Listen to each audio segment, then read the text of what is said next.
여전히 코로나 때문에 고생들을 많이 하는데, 코로나가 한참 창궐할 때에 방송에서 캠페인 하나 벌인 게 있었어요. 여러분 아실지 모르겠지만 덕분에라고 하는 캠페인이 있었어요. 누구 덕분에? 예, 주 목적은 의료진들을 향해서 감사하는 마음으로 우리가 캠페인을 벌였던 경우가 있어요. 덕분에.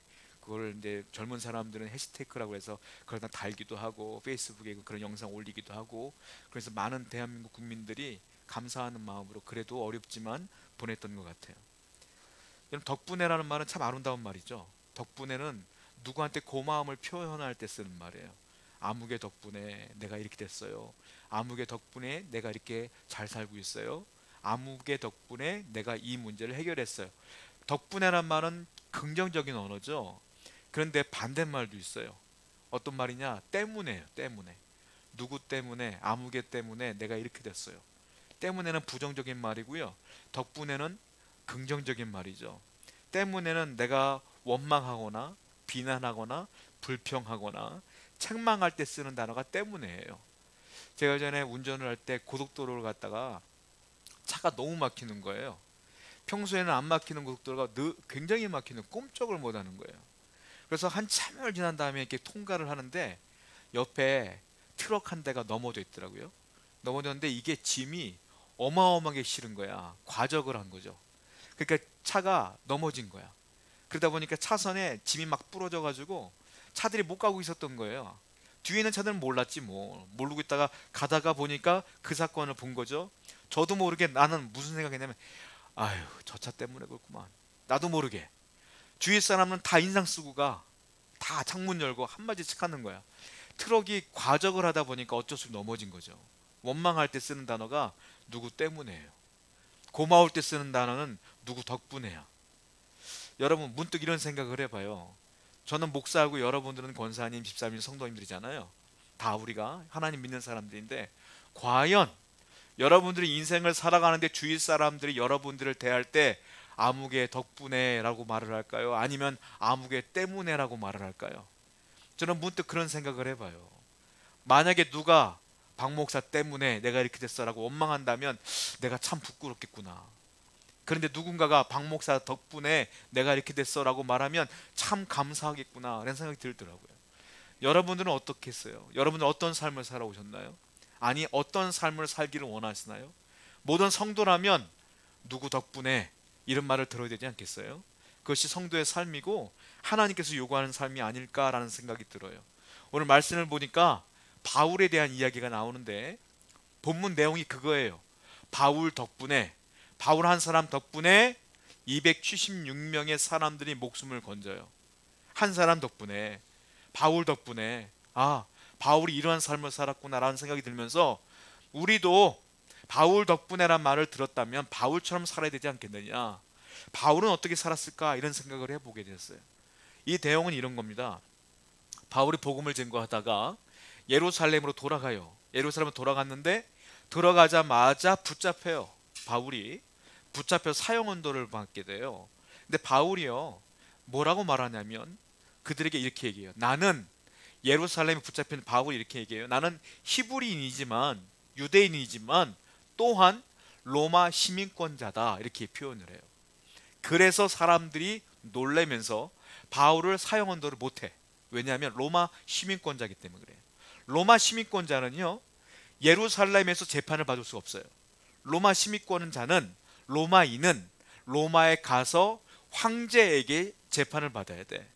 그러니까 바울이 내가 로마 시민권자라고 말한 것은 로마로 가기 위해서 말하는 거예요. 그래서 예루살렘에서 재판을 안 받고 로마로 압송되어집니다. 바울의 꿈이 있었어요. 뭐냐면 로마에 가서 복음을 증거하리라. 이게 바울의 꿈이었고 비전이었는데, 그 로마 시민권자이기 때문에 바울이 죄수의 모양으로 로마로 압송되어 가는 거예요. 그러니까 이스라엘에서 로마까지 가려면 배를 타고 가야 되거든요. 그 백부장이 군인들을 동원하여 바울을 묶고 배에 태워서 가는데, 정말로 하나님의 그 섭리가 오묘한 게 뭐냐면 바울이 만약에 혼자 로마로 가려면 배값이 만만치 않아요. 그런데 배값 무료로 타고 가, 죄인이기 때문에. 그리고요, 로마로까지 가려면 시간이 한참 걸리기 때문에 위험해. 그런데 백부장이 군인들을 동원해 호위하고 있어. 이 죄수를 호송하는 거지만 바울 입장에서 볼 때는 보호받는 거야 지금. 그리고 편안하게 숙식을 제공받으면서 로마까지 가요. 이게 참 얼마나 오묘한지 몰라요. 자, 내가 죄수의 모양이지만 결국은 하나님께서 그를 보호하시면서 로마로 데리고 가는 거야. 여러분 인생도 마찬가지예요. 인생을 살다 보면 이와 같이 죄수의 모양으로, 요셉도 그렇잖아요. 죄수의 모양 옥에 갇혔잖아요. 때로는 겉의 모습으로 볼 때는 우리가 망한 것처럼 볼 때가 있어. 그런데 하나님의 섭리는 몰라. 사람은 하나님이 왜 그렇게 내게 어려움을 줬는지 몰라. 지나고 나 보면 아, 하나님이 그래서 그랬구나 라는 걸 깨닫게 돼요. 그러니까 여러분들이 지금도 원망하고 하나님을 불평한다는 것은 아직 그때가 안 지나서 그래요. 지나보면 알아. 지나보면 아, 하나님의 은혜가 있었구나 라는 걸 깨닫게 됩니다. 자, 이 배가 출발을 해요. 어떻게 출발하느냐 하면, 자, 그림을 한번 보여드릴게요. 자, 잘 안 보이죠? 저기서부터 출발하는 거야. 저 끝에서부터 출발하는데, 거기가 어디냐면 소아시아 루기아 지방에 있는 무라라고 하는 곳에 출발해요. 가이사랴입니다. 가이사랴 지방에 있는 무라라고 하는 항구에서 시작을 해요. 거기서 출발을 하는데, 거기서 배를 타고 이탈리아로 가는 알렉산드리아호를 타고 갑니다. 저기 무라 보이죠? 무라. 거기서 무라까지 간다. 배를 갈아타는 거예요. 무라에서 알렉산드리아호라는 타는 배를 타서 옮겨 타는데, 살모네를 지나고 그 섬이 하나 보여요. 그레데 섬입니다. 그레데. 지금 크레타라고 하는데 그레데 섬으로 들어가요. 그리고 거기 보면은 미항이라고 써 있죠. 미항에 도착을 합니다. 미항은 말 그대로 아름다운 항구란 뜻이에요. 그런데 미항에 도착을 하는데 거기 배에 죄수, 선장, 일반 승객, 군인 다 포함해서 276명이 타서 이탈리아로 가는 겁니다. 로마로 가는 거예요. 미항은 말이 미항이지 조금 이런 말하기 좀 그렇지만 후져요. 쉽게 말하면 옛날 도시야. 정말로 불편한 도시야. 그리고요, 위락시설이 하나도 없어. 그러다 보니까 미항에 딱 도착해서 바울이 얘기를 해요. 선장에게. 선장님, 때가 보니까 겨울이 다가오는데, 자, 저기 광풍을 만났던 바다 사이에 광풍, 태풍이 몰아쳐요. 그러니까 태풍이 올 때가 됐으니까 제가 선교 여행을 다녀보니까 요때쯤 태풍이 옵니다. 그러니까 이때 가지 마시고 크레타 섬, 그레데 섬 끝에, 미항 옆에 끝에 섬에 보면은 거기가 베닉스 항이라는 데가 있어요. 베닉스. 자, 여기서 미항에서 머물다가 갑시다라고 바울이 요구했더니 선장이 뭐라고 말하냐면, 여기는 도시가 너무 좋지 않아. 위락시설이 좋지 않아. 그 끝에 베닉스라는 곳에 가서 머물자라고 선장이 주장을 해요. 그랬더니 사람들이 말하요. 편한 데로 가자는데 뭘. 미항 보니까 좋지도 않거든. 그래서 그럽시다 해서 바울만 미항에 머물자고 하고 나머지는 다 베닉스 항구로 가자라고 얘기를 해서 배를 타고 떠나는데, 떠나자마자 태풍이 몰아쳐요. 유라굴로라고 하는 태풍이 몰아쳐서 헤매고 14일을 헤매다가 몰타에 머물게 된다라는 거예요. 거기에 이 장면이 쭉 나와요. 몰타는 성경에 뭐라고 표현하냐면 멜리데 섬이라고 표현되고 있어요. 멜리데 섬에 도착을 했고 거기서 보블리오라고 하는 추장을 만났고, 그 아버지가 병에 걸렸는데 바울이 기도해서 고쳐주는 장면이 이 사도행전에 쭉 나오게 됩니다. 그리고 거기서 3개월을 머물고 있다가 거기 배를 타고 다시 로마로 가는 장면 우리가 볼 수가 있어요. 쭉 로마, 이탈리아로 넘어가서 로마까지 넘어가는 과정이 오늘 그 바울이 건너가는 본문의 내용이다라고 하는 거예요. 중요한 게 있어요. 뭐냐면, 자, 태풍을 만나게 되는데, 됐습니다. 태풍을 만나게 되는데 다 죽게 된 거예요. 그런데 바울이 고민됐을 것 같아. 아니, 나는 복음을 증거하기 위해 로마로 가는데 하나님 왜 태풍을 만났습니까? 라고 고민됐을 것 같아요. 그런데 포기하지 않고 바울은 하나님께 기도하죠. 기도하면서 하나님 말씀을 깨닫게 되죠. 그러면서 그들에게 얘기합니다. 여러분 죽지 않을 겁니다. 하나님은 말씀했어요. 그 결국은 276명이 죽지 않아요. 그리고 멜리데 섬에, 아까 몰타라고 하는 멜리데 섬에 갔는데 거기 원주민들의 추장 보볼리오의 아버지가 그 이질에 걸려 있고 열병에 걸려 있는 거예요. 근데 바울이 기도함으로 고침받았고, 그 섬에 있는 모든 사람들, 아픈 사람들이 바울에게 와서 고침받고, 그리고 복음도 들어요. 그리고 멜리데 섬이 전부 다 복음화가 돼. 놀라운 일이 벌어졌어요. 누구 때문에? 바울 한 사람 덕분에. 바울 한 사람 덕분에 사람이 생명을 얻기도 하고 영혼도 구원받는 역사가 나타난다라는 거예요. 그리고 바울이 로마에 딱 도착을 하면서 재판을 받는데 몇 년을 받냐면 2년을 받아요. 2년을 받는데 옥에 갇힌 상태로 재판을 받는 게 아니에요. 왜냐하면 로마 시민권자이기 때문에 새빵 하나를 얻어서요 2년 동안 거기 머물면서 재판 받을 때만 가고 나머지는 자유롭게 움직이는 거예요. 그래서 바울이 2년 동안 로마에서 복음을 증거합니다. 성경을 볼까요? 사도행전 28장 30절부터 31절입니다. 시작.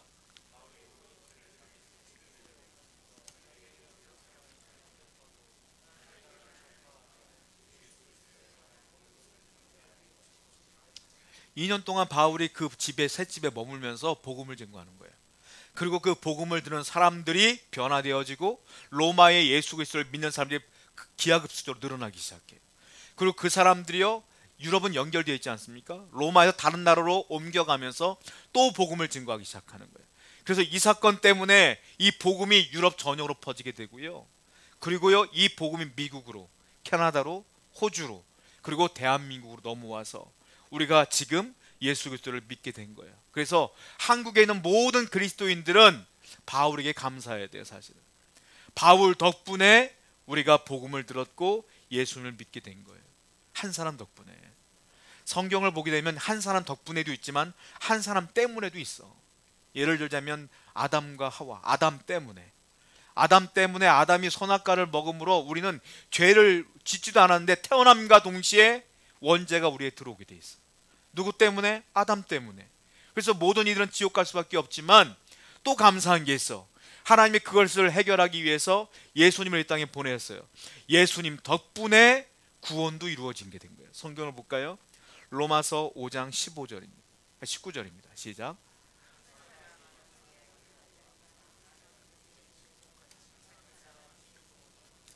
앞에 있는 한 사람은 아담이고요. 뒤에 있는 한 사람은 예수님이에요.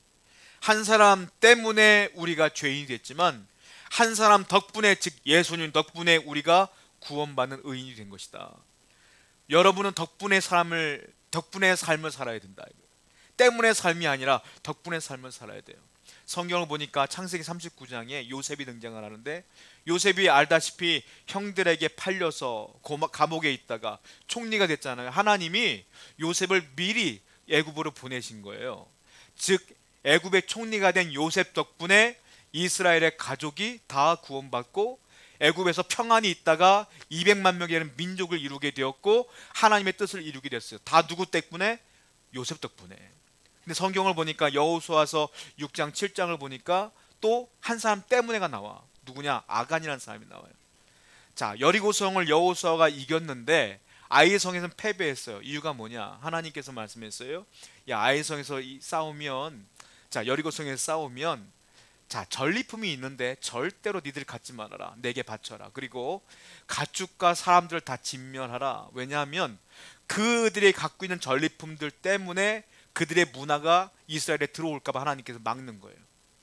절대로 하지 말아라 했는데 그 아간이라는 사람이요, 그 당시 외투 함부로 보니까 눈이 돌아갔어. 왜냐하면 최고급 외투야. 최고급 외투, 명품 외투, 신할산 외투가 있었어. 그래가지고 자기가 입마에 복게 됐어요. 또 보니까 은금이 있네. 자기가 또 가졌어. 아무도 못 봤어. 자기만 알아.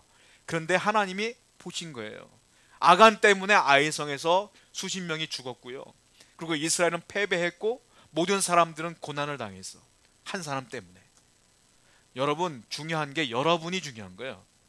여러분들이 하나님을 어떻게 믿느냐에 따라서 여러분 덕분에 누군가 은혜를 받고 여러분 때문에 누군가 상처를 받아요. 그러니까 성도는 내가 어떻게 사느냐가 중요해. 여러분, 한 사람 한 사람이 하나님 사람처럼 살아야 될 줄로 믿습니다. 그러면 어떻게 살아야 될까요? 바울이 산 것처럼 살면 돼요. 바울처럼 살면 돼. 자, 어떻게 바울이 살았느냐? 바울은요, 말씀의 사람이에요. 항상 말씀을 들었고요, 말씀대로 살았어. 바울은 또 누구냐? 기도의 사람이야. 무슨 문제를 만날 때마다 그런 기도한 사람이야. 기도했을 때 들었던 그 말씀대로 산 사람이야. 기도의 사람이요, 말씀의 사람이요, 끝까지 죽을 때까지 자기에게 주어진 사명을 감당하다 돌아가신 분이에요. 또한 사명의 사람이에요. 우리 또한 기도하는 사람, 말씀을 따라 사는 사람, 사명을 따라 사는 사람이 되면 돼요. 그럼 여러분 때문에, 여러분 덕분에 많은 사람들이 은혜 받고 구원받는 역사가 나타나게 될 줄로 믿습니다. 자, 아까 말씀드린 것처럼 미항에서 원래는 3개월을 머물다 가자고 했어요, 바울이. 근데 선장이 말 안 듣고 무슨 소리, 베닉상구로 가자라고 고집을 피웠고 사람들이 그 말을 따라 갔단 말이에요. 그런데 순풍을 만났고 아무 문제가 없었어요. 그때 선장은 생각했을 거예요. 내가 선장인데 바울 지가 뭘 알아? 봐봐, 바람이 얼마나 잔잔해, 얼마나 날씨가 좋아. 그런데 바다 날씨는 한순간에 바뀌어요. 순식간에 태풍이 불면서 난리가 난 거예요. 자, 성경을 볼까요? 사도행전 27장 14절 말씀입니다. 시작. 얼마 안 돼요. 섬 가운데서부터 태풍이 불기 시작합니다. 난리가 났어요. 선장과 선원들이 돛을 내리기도 해보고 짐을 던져보기도 하고 난리가 났어요. 다 던져봤어요. 큰일 났어요. 끝쪽도 안 해요. 자, 그런데 어떻게 되느냐, 해볼 대로 해보니까 여전히 그들은 희망이 없어졌어. 사도행전 27장 20절 볼까요? 그들의 상태가 나와요. 시작.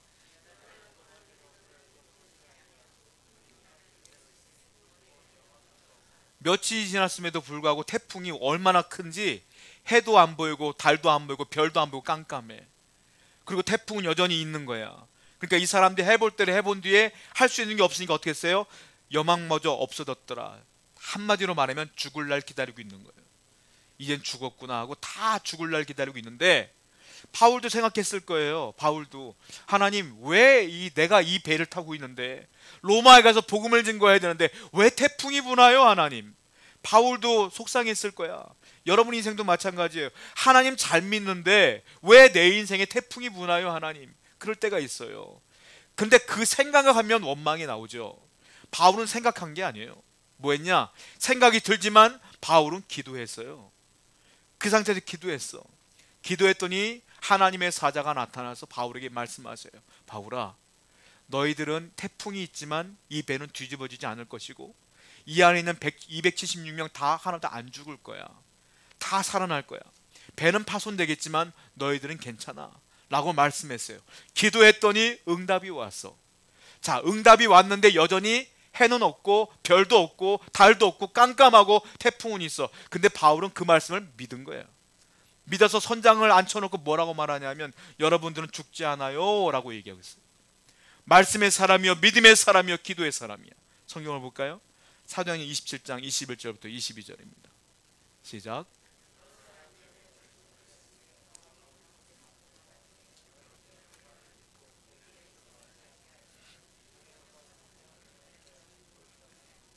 내가 너희를 권하노니 이제는 안심하라. 너희 중 아무도 생명에는 아무런 손상이 없겠고. 이 말씀을 듣고 사람들에게 얘기해요. 훈계하는 거예요. 21절에는 거 봐요, 내가 떠나지 말자고 했잖아요. 왜 고집부려서 이 난리가 났습니까? 그런데 걱정하지 마세요. 내가 기도했더니 하나님이 말씀하십니다. 배는 파손될지어도 여러분들은 산다고 하십니다. 갑자기 바울은 손발이 묶여있는 죄인에서 갑자기 리더가 돼요. 사람들은 바울의 입만 바라보는 거예요. 이제 바울이 갑자기 하나님의 사람, 하나님께서 그들 앞에 세우게 되고 백부장도 선장도 바울의 말을 듣게 돼요. 결국은 하나님의 은혜로 말미암아 14일 동안 헤매다가 아까 보았던 몰타라고 하는 멜리데 섬에 도착을 하게 됩니다. 이것으로 끝난 게 아니에요. 자, 바울이요, 도착을 하니까 원주민들이 이 사람들이 불쌍해 보여. 그러니까 어떻게 하냐면 다 오세요 해놓고 원주민들이 먹을 걸 대접해요. 바울이 뭐 할 일이 있나 하다 보니까 불을 피우려고 바울이 나무를 딱 들어서 불에 던지는데 그 나무 사이에 뱀이 있었나 봐요. 독사가 튀어나와서 바울을 물었어요. 그런데 바울이요, 뱀에 물리면 난리가 나야 되잖아요. 아무렇지도 않아. 그냥 하던 일 하는 거야. 왜? 바울은 믿었거든. 하나님이 그랬어요. 너희들은 죽지 않는다. 이 말씀이 있었기 때문에 독사가 물어도 난 안 죽어 라는 믿음이 있는 거야. 여러분, 이런 믿음이 여러분이 있어야 돼요. 말씀을 들었으면 믿어야지. 말씀을 들었는데 조금 안 이루어진다고 안 믿어? 그건 믿음이 없는 거죠. 바울이 그렇게 아주 그냥 평안하게 행동을 하니까 원주민들이 이렇게 평가를 합니다. 보실까요? 사도행전 28장 3절부터 4절. 시작. 바울이라.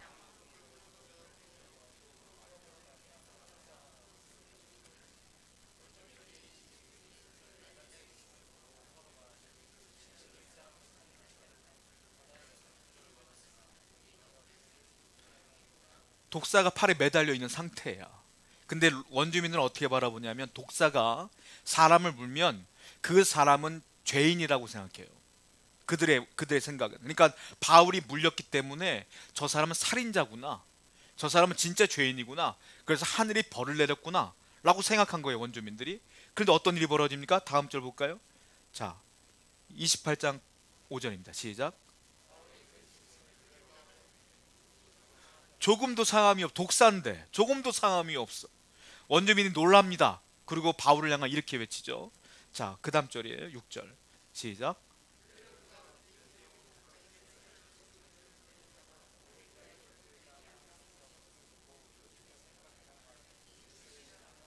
바울이 붙지도 않는 거예요. 그리고 죽지도 않는 거야. 쓰러지지도 않는 거야. 한참을 기다려도 바울이 아무 문제가 없는 거야. 그래서 그 원주민들이 바울을 뭐라고 말하냐면 당신은 사람이 아니요 신입니다, 신, 이렇게 평가를 해요. 그리고 보블리오라고 하는 추장의 아버지가 병이 걸렸는데 바울이 안타까운 마음으로 기도해줘요. 볼까요? 그 다음 절 28장 8절부터 9절입니다. 시작.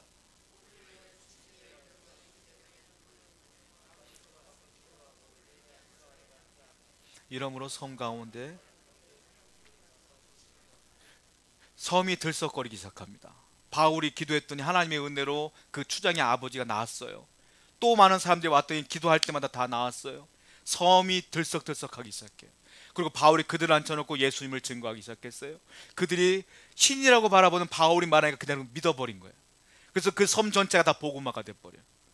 276명은 살았어. 근데 살았는데 바울의 이런 행동들을 보고 그들도 하나님을 믿어. 살아남은 276명도 하나님 믿고요, 섬 안에 있는 사람들 다 하나님 믿게 되는 놀라운 기적이 벌어지는 거예요. 자, 성경을 또 볼까요?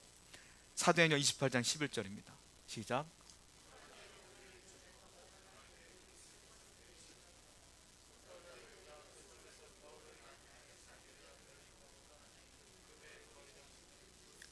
그 멜리데 섬에서 석 달을 있다가 그들이 다 예수를 믿게 된 후에 하나님은 떠나보내십니다. 그리고 로마로 석 달 뒤에 떠나게 되는 거예요.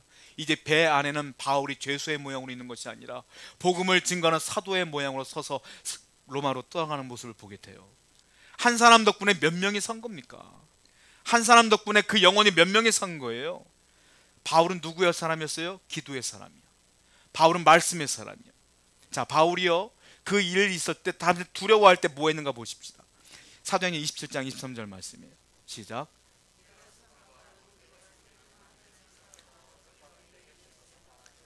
기도할 때 사자가 나타나서 말씀했다는 거예요. 바울은 기도의 사람이요 말씀의 사람이요. 우리 성도님들도요, 어떤 어려움이 있을 때마다 생각하지 마세요. 생각하지 말고 기도하셔야 돼. 기도하시면 하나님 말씀이 올 거야. 그 말씀이 오면 그냥 믿으셔야 돼. 말씀의 사람이 되고 기도의 사람이 되면 여러분을 통하여 하나님이 일하실 줄로 믿습니다. 종교개혁자 가운데 스코틀랜드에 존 낙스라고 하는 분이 계셔요. 그분은요, 스코틀랜드의 장로교를 만드신 분 중에 한 분인데, 어떤 일이 있었냐면 그 당시 여왕이 메리라고 하는 여왕이에요. 영국의 여왕이 메리였는데 별명이 있어요. 피의 메리라고 불려지는 분이야. 왜냐하면 사람들 되게 많이 죽였어, 이 메리 여왕이. 어떤 사람을 죽였느냐, 이 메리는 구교, 즉 천주교를 믿는 사람인데 개신교를 그렇게 싫어해. 그래서 개신교, 예수 그리스도를 믿는 개신교 성도들을 다 죽였어요. 학살을 했어요, 학살. 그래서 별명이 피의 메리예요. 존 낙스가 이 사실을 알고 하나님께 뭐 하느냐? 데모할까요? 돌 던질까요? 창 들고 싸울까요? 아니요, 기도해요. 존 낙스가 하나님 기도하기 시작해요. 문을 확 열으면 궁전이 보여. 궁전을 바라보며 하나님께 기도하는데 어떻게 기도하냐면, 하나님, 이 스코틀랜드를 나에게 주십시오. 아니면 내가 죽겠습니다. 목숨 걸고 기도하기 시작해요, 존 낙스가. 기도했더니 메리 여왕이요, 기도하는 날부터 어떤 일이 벌어지냐, 병이 걸려. 병이 걸리고 그 병이 중병이 되어졌어요. 나중에 죽게 되는데 이 메리 여왕이 죽으면서 뭐라고 말하냐면 이렇게 말해요. 존 낙스 한 사람의 기도가 100만 대군보다 무섭다. 그리고 죽었어요. 그리고 이 존 낙스 덕분에 기독교인들, 구교 사람들이, 그리고 개신교 사람들이 많이 살았어. 그리고 그 덕분에 장로교가 생긴 거예요, 스코틀랜드에. 그 한 사람의 기도 덕분에. 여러분들의 기도 때문에 많은 사람들이 영원히 구원받을 줄로 믿습니다. 여러분들이 기도하는 사람이 돼야 그것이 가능해지는 거 아니겠어요? 우리나라도 마찬가지예요. 우리나라도 공식적인 선교는 1885년에 시작됐어요. 우리나라가 처음 선교가 그런데 비공식적으로는 먼저 오신 분이 계세요. 1866년에 토마스 선교사가 먼저 대동강을 건너서 오셨어요. 제너럴 서머너를 타고 먼저 오셨단 말이에요. 근데 그분이 왜 공식적인 선교사가 아니냐면 그분은 이 땅을 밟지 못하고 돌아가셨어. 배 내리자마자 선교 활동 못하고 돌아가셨거든. 그래서 언더우드가 먼저 온 걸로 돼 있는 거예요. 원래는 토마스 선교사가 먼저 왔어. 자, 어떤 힘을 썼냐면 이분이요, 선교사인데, 목사이며 선교사인데 한문으로 된 성경을 잔뜩 싣고 오셨어요. 그런데 배에 선원이라는 직업을 갖고 오신 거야. 근데 원래는 선교사야. 자, 성경을 갖고 왔는데 박춘권이라는 사람이 있었는데 그 당시 우리나라 관리가 선교사 오시는 그 배를 붙잡아 놓고 내리자마자 목을 쳐 죽였어요, 이 선교사님을. 그분은 선교 활동도 못하고 돌아가신 거야. 그냥 돌아가시기 전에 박춘권한테 성경책을 줬어요. 다 줬어. 나를 죽여라, 가져가라. 다 줬어요. 박춘권이 이 성경책을 갖고 박영수라는 사람한테 줬어. 박영수는 여관 업무라는 사람이, 여관. 박영수가 보니까 종이가 좋거든. 그래서 자기 여관에 벽지를 다 밟았어, 찢어갖고. 근데 여관 손님들 올 거 아니에요. 여관 손님들이 벽지를 보는 거야. 성경 말씀이거든. 그 읽고 변화된 사람들이 생기기 시작해. 예수를 믿는 사람이 생기기 시작해. 박춘권은, 그 토마스 선교사를 죽였던 박춘권은 나중에 영수가 돼요. 영수는 뭐냐면 장로야, 장로. 나중에 장로가 되고요. 그 여관 업무를 했던 박영식이라는 사람은요, 그 교회 그 지역에 많은 사람들이 성경 말씀 보러 그 여관으로 오는 거야. 그래서 거기 교회를 세워버렸어. 그 교회 이름이 뭐냐면 널다리 교회예요. 널다리 교회가 나중에 이름 바꿔 장대현 교회라고. 그게 평양의 장대현 교회예요. 평양의 장대현 교회 1907년도에 부흥이 일어나요. 그게 평양 대부흥 운동이야. 그때 누가 시작했느냐? 장로님 한 분이 계셨거든요. 그분이 예배당에서 일어나가지고 회개했어. 그분이 누구냐? 길선주 장로요. 그분이 나중에 목사님이 됐어요. 대한민국의 부흥 운동이 그때부터 시작된 거예요. 여러분, 누구 때문에? 누구 덕분에? 토마스 선교사 덕분에.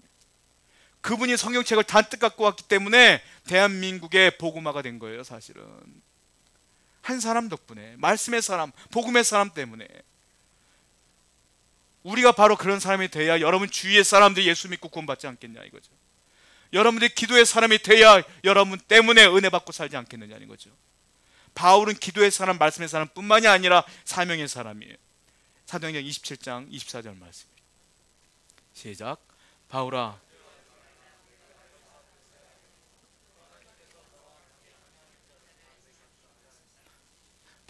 바울이 두려웠겠죠. 그러니까 하나님 말씀하신 거 두려워하지 말라. 그러면서 뭐라고 말씀하십니까? 네가 가이사 앞에 서야 하겠다. 그때까지는 너 안 죽어, 이 말이에요. 태풍이 불어도 너 안 죽어. 너 아직 사명 남았잖아, 이 말이에요. 리빙스턴이라는 선교사가 유명한 말을 남겼죠. 사명자는 죽지 않는다. 사명이 있으면 죽지 않아요, 여러분. 우리가 사명이 끝나는 날 천국 가는 거예요. 여러분들 이 땅에 사명이 있는 한 죽지 않아. 바울에게 하나님의 사명을 줬기 때문에 죽지 않는 거예요. 그러므로 죽음을 두려워하지 마세요. 우리가 이 땅에서 사명 감당하면 하나님께서 이 사명 감당한 우리를 통하여 반드시 일하신다라는. 그런데 우리가 잘못 알고 있는 것 중에 하나가, 사명 그러면 목사가 되어야 되겠고 바울처럼 목숨을 걸며 복음을 증거하는 것, 이게 사명이 아니냐라고 생각하는데 그렇지 않아요. 저는 목사의 사명이 있으니까 목사가 된 거고, 바울은 선교사의 사명이 있으니까 하나님의 사람이 되어 복음을 증거한 거고, 여러분들은 그런 사명이 아니라 다른 사명이 있는 거예요. 그 사명이 뭘까요? 평범하게 아까 말씀드린 것처럼 말씀의 사람이 되어지고 기도의 사람이 되어져서 예배하며 하나님의 성도로서 살아가는 것 그 자체가 사명이요. 그러면 여러분들을 통하여 일하신다는 거예요. 사명은 아주 대단한 게 아니에요. 하나님 말씀대로 살아가는 것 자체가 사명이라 이거예요. 여러분, 그 세이브 더 칠드런이라고 하는 아동 구호 단체가 있습니다. 들어보셨죠? TV에도 선전을 많이 하는데 거기에 보면은 총신대학교 신학대학원 명예교수님이신 황성철 교수님이 간증하는 그 동영상이 있어요. 그 홍보 영상에 그분의 간증을 들은 적이 있습니다. 그 교수님은요, 어릴 때 6.25 때 결핵성 관절염에 걸려서 2다리를 못 썼대요. 집은 너무너무 가난했고 장애를 입어서 살 수 없는 상태인 거야. 그런데 어떻게 연결되어서 미국에 있는 한 아주머니랑 연결된 거야. 결연되어진 것이죠. 이분은 그분을 미국 엄마라고 불러요. 미국 어머니. 그분의 이름은 루이스 히스라라고 하는 분이에요. 이분과 연결되어서 그분이 이 황성철 어린 아이를 위해서 돈을 주는 거예요. 물질을 공급해 주는 거예요. 그리고 먹고 사는데 지장 없게 만드는 거예요. 이 교수님이 공부를 하는데 공부할 지원금도 주는 거예요. 이분이 공부를 했고 목사가 됐고 나중에 미국으로 유학 가는데 다 그걸 도와주는 거예요. 그분은 유명한 선교사도 아니야. 목사도 아니야. 평범한 가정집의 부인이야 그냥. 근데 그분이 신앙인으로서 동양에 있는 가난한 아이에게 조금 도와준 것 뿐인데 그 아이가 성장하여 신학대학교 목사가 되고 교수가 되어져서 지금도 많은 목회자들을 양성하는 분이 되었고 지금도 불쌍한 어린 아이들을 위해서 헌신하는 분이 되었더라 이거예요. 그분의 사명은 하나님 말씀대로 조금 도와준 것 뿐이죠. 이게 사명이에요 여러분. 여러분들도 그 사명 다 감당할 수 있다는 거예요. 내가 말씀대로 살아가는 것 자체가 사명이요, 어려울 때마다 기도하며 신앙인으로서의 삶을 사랑하는 것 자체가 사명이라는 거예요. 코로나가 한참 창궐할 때 N차 감염이 있어요. N차 감염. 1차, 2차, 3차. 건강은 감염되지 않아요. 운동해야 되지. 저는 그런 생각을 해봤어요. 전도도 N차 감염이 있지 않을까? 내가 하나님의 말씀대로 사명을 다하며 기도하며 열심히 살아가며 누군가 영향을 받아 또 그렇게 살아가고 또 그렇게 살아가면서 이 땅에 하나님 믿는 사람들이 많아지지 않겠는가, 이런 생각을 해봐요. 바로 우리 성도 여러분들이 그런 한 사람 한 사람이 되기를 축원드립니다. 그럴 때 반드시 하나님의 은혜가 여러분들을 통하여 나타날 줄 믿습니다. 기도하겠습니다.